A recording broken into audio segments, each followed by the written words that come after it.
That long and agonising climb continues, but Brazil. শেষ মুহূর্তে শ্বাসরুদ্ধকর ম্যাচে কপাল পুরল জাপানের। 96 মিনিটে ব্রাজিলের গাব্রিয়েল মার্টিনেল্লির অবিশ্বাস্য গোলে বিশ্বকাপ থেকে ছিটকে যায় এশিয়ার সামুরাইরা। কান্নায় ভেঙে পড়েন ফুটবলাররা। দর্শকদের মাঝে নেমে আসে হতাশার চরম বিষাদ দৃশ্য। যেন বিশ্বাসই করতে পারছেন না এভাবেও হারতে হবে জাপানকে। সোমবার 29 জুন রাউন্ড অফ 32-এর ম্যাচে শুরু থেকেই বলের দখল ও আক্রমণে পিছিয়ে ছিল জাপান। ব্রাজিলের একের পর এক আক্রমণের মাঝেও দুর্দান্ত রক্ষণে টিকে ছিল তারা। তবে 29 মিনিটে সানোর দুর্দান্ত বুলেট গতির শটে বিশ্বসেরা গোলকিপার অ্যালিসনও পরাস্ত হন। আন্তর্জাতিক ক্যারিয়ারের প্রথম গোলেই জাপানকে এগিয়ে দেন তিনি। বিরতির আগ পর্যন্ত ব্রাজিল একের পর এক আক্রমণ চালালেও জাপানের ডিফেন্স ছিল অটুট।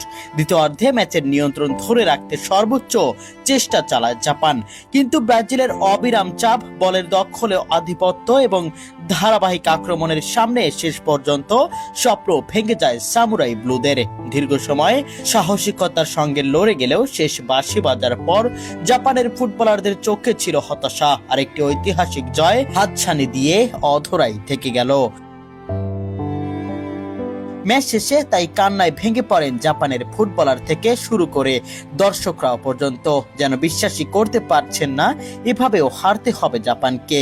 ম্যাচের শেষে বাঁশি বাজতেই পুরো স্টেডিয়াম যেন মুহূর্তেই নিস্তব্ধ হয়ে যায়। কয়েক সেকেন্ড আগেও যারা অলৌকিক এক জয়ের স্বপ্ন দেখছিল, সেই জাপানের ফুটবলাররা আর নিজেদের আবেগ ধরে রাখতে পারেননি।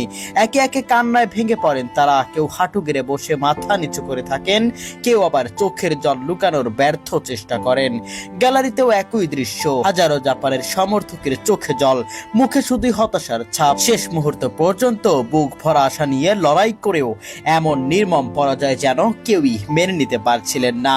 ইতিহাস গড়ার স্বপ্নটা হাতের নাগাল থেকেও শেষ পর্যন্ত ভেঙে চুরমার হয়ে যায়। ম্যাচ শেষে জাপানের ফুটবলার থেকে শুরু করে দর্শক সবারই চোখে ছিল অশ্রু। যেন কেউই বিশ্বাস করতে পারছিলেন না এত কাছে এসেও এভাবেই বিদায় নিতে হবে জাপানকে।